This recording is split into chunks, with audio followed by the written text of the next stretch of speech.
JDM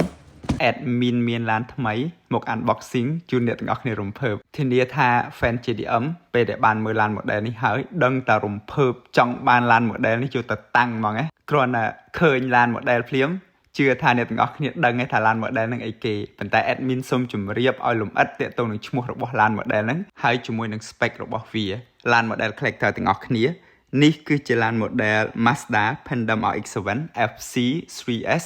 ដែលមានទំហំ1/18ប្រវែង26 សង់ទីម៉ែត្រ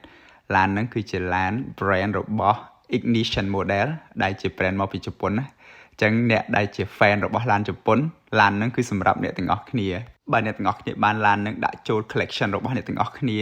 តាំងទៅដឹងអាលេចធ្លោជាងគេជាងឯងក្នុងចំណោមឡានដែលអ្នកទាំងអស់គ្នាធ្លាប់មានណាព្រោះឡាន model នេះលម្អិតស្អាតខ្លាំងមែនទេអ្នកទាំងអស់គ្នាអ្នកទាំងអស់គ្នាមើលពីមុខក៏ឃើញថាលម្អិតខ្លាំងមែនតាមពិតទៅ admin មិនបាច់រៀបរាប់អីច្រើនទេប៉ុន្តែ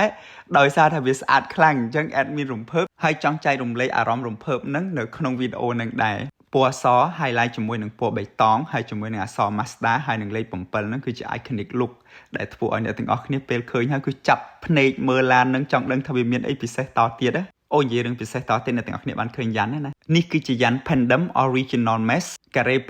17 inch ពណ៌មាសនឹងគឺស្អាតខ្លាំងមែនទែនទាំងអស់គ្នាហើយបំពាក់ដោយ wide fender ដែលធ្វើឲ្យឡាននឹងគឺចេញមក JDM ខ្លាំងហ្មងទាំងអស់គ្នាឃើញ rear wing នៅខាងក្រោយស្អាតខ្លាំងណាពណ៌បៃតងចាស់លាយពណ៌បៃតងខ្ចីលាយពណ៌សចេញមកលិចហ្មងហើយឃើញអក្សរ X7 ហើយនឹង Mazda ទៀតរំភើបខ្លាំង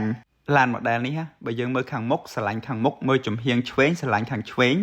មើលពីក្រោយស្រឡាញ់ខាងក្រោយមើលចំហៀងស្ដាំស្រឡាញ់ខាងស្ដាំអញ្ចឹងស្រឡាញ់មកជុំហ្មងទាំងអស់គ្នានិយាយខ្លីទៅបើអ្នកទាំងអស់គ្នាស្រឡាញ់ឡានមែនទែន Mazda ពេលឃើញឡាន model មួយនេះអ្នកទាំងអស់គ្នានឹងស្រឡាញ់ដូចស្រឡាញ់ឡានមែនទែននឹងដែរអូទាំងអស់គ្នាឡាននឹងចង្កូតឆ្វេងអញ្ចឹងត្រូវសម្រាប់តាំងនៅស្រុកខ្មែរយើងហ្មងដោយសារឡានមែនទែននៅស្រុកខ្មែរយើងចង្កូតឆ្វេងដែរអញ្ចឹងឡាន model មួយនេះគឺត្រូវសម្រាប់តាំងនៅស្រុកខ្មែរយើងត្រូវឥតទាស់ហ្មងអញ្ចឹងកំងបានទាំងអស់គ្នាទាំងអស់គ្នាសាកសម័យថាបើយើងបានឡាន model មួយនេះយកទៅតាំងរួចហើយយើងដាក់ផ្លាកលេខកម្ពុជាផ្លាកលេខដែលយើងស្រឡាញ់ទៀតតែស្អាតខ្លាំងកម្រិតណា